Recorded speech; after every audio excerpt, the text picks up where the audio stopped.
धर्मपुर नाम की एक नगरी थी। उसमें धर्मशील नाम का राजा राज करता था। उसके अंधक नाम का दीवान था। एक दिन दीवान ने कहा, महाराज, एक मंदिर बनवाकर उसमें देवी को बिठाकर पूजा की जाए तो बड़ा पुण्य मिलेगा। राजा ने ऐसा ही किया। एक दिन देवी ने प्रसन्न होकर उससे वर मांगने को कहा। राजा के कोई संतान नहीं थी। उसने देवी से पुत्र मांगा। देवी बोली, अच्छी बात है, तेरे बड़ा प्रतापी पुत्र प्राप्त होगा।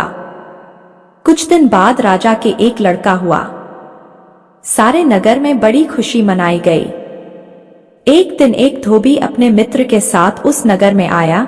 उसकी निगाह देवी के मंदिर पर पड़ी। उसने देवी को प्रणाम करने का इरादा किया। उसी समय उसे एक धोबी की लड़की दिखाई दी जो बड़ी सुंदर थी।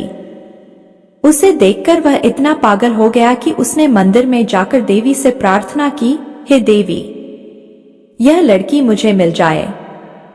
अगर मिल गई तो मैं अपना सिर तुझ पर चढ़ा दूंगा। इसके बाद वह हर घड़ी बेचैन रहने लगा। उसके मित्र ने उसके पिता से सारा हाल कहा। अपने बेटे की यह हालत देखकर वह लड़की के पिता के पास गया और उसके अनुरोध करने पर दोनों का विवाह हो गया। विवाह के कुछ दिन बाद लड़की के पिता के यहाँ उत्सव हुआ। इसमें शामिल होने के लिए न्योता आया। मित्र को साथ लेकर दोनों चल दिए। रास्ते में उसी देवी का मंदिर पड़ा तो लड़के को अपना वादा याद आ गया। उसने मित्र और स्त्री को थोड़ी देर रुकने को कहा और स्वयं जाकर देवी को प्रणाम करके इतने जोर से तलवार मारी कि उसका सिर धड़ से अलग हो गया। देर हो जाने पर जब उसका मित्र मंदिर के अंदर गया तो देखता क्या है कि उसके मित्र का सिर धड़ से अलग पड़ा है। उसने सोचा कि यह दुनिया बड़ी बुरी है। कोई यह तो समझेगा नहीं कि इसने अपने आप शीश चढ़ाया है। सब यही कहेंगे कि इसकी सुंदर स्त्री को हड़पने के लिए मैंने इसकी गर्दन काट दी।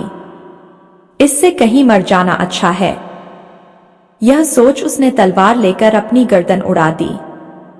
उधर बाहर खड़ी स्त्री परेशान हो गई तो वह मंदिर के भीतर गई। सारा माजरा देखकर चकित रह गई। सोचने लगी कि दुनिया कहेगी यह बुरी औरत होगी, इसलिए दोनों को मार आई। इस बदनामी से मर जाना अच्छा है। यह सोच उसने तलवार उठाई और जैसे ही गर्दन पर मारनी चाही कि देवी ने प्रकट होकर उसका हाथ पकड़ लिया और कहा, मैं तुझसे प्रसन्न हूं, जो चाहो सो मांगो। स्त्री बोली, हे देवी, इन दोनों को जिंदा कर दो। देवी ने कहा, ठीक है, तुम दोनों के सिर को मिलाकर रख दो। घबराहट में स्त्री ने सिर जोड़े तो गलती से एक का सिर दूसरे के धड़ पर लग गया। देवी ने दोनों को जिंदा कर दिया।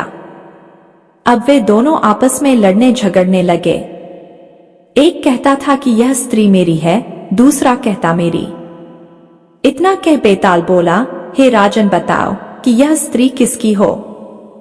राजा ने कहा, नदियों में गंगा उत्तम है, पर्वतों में सुमेरु, वृक्षों में कल्पवृक्ष और अंगों में सिर। इसलिए किसी भी शरीर पर पति का सिर लगा हो वही पति होना चाहिए। इतना सुनकर बेताल फिर पेड़ पर जा लटका। राजा फिर वापस गया और उसे पकड़ कर ले आया। दोस्तों, इस कहानी से आपने क्या सीखा, कमेंट करके जरूर बताएं। दोस्तों, कहानी अच्छी लगी है तो इस वीडियो को लाइक करें और ऐसी ही कहानियां सुनने के लिए हमारे चैनल को भी सब्सक्राइब करें। धन्यवाद।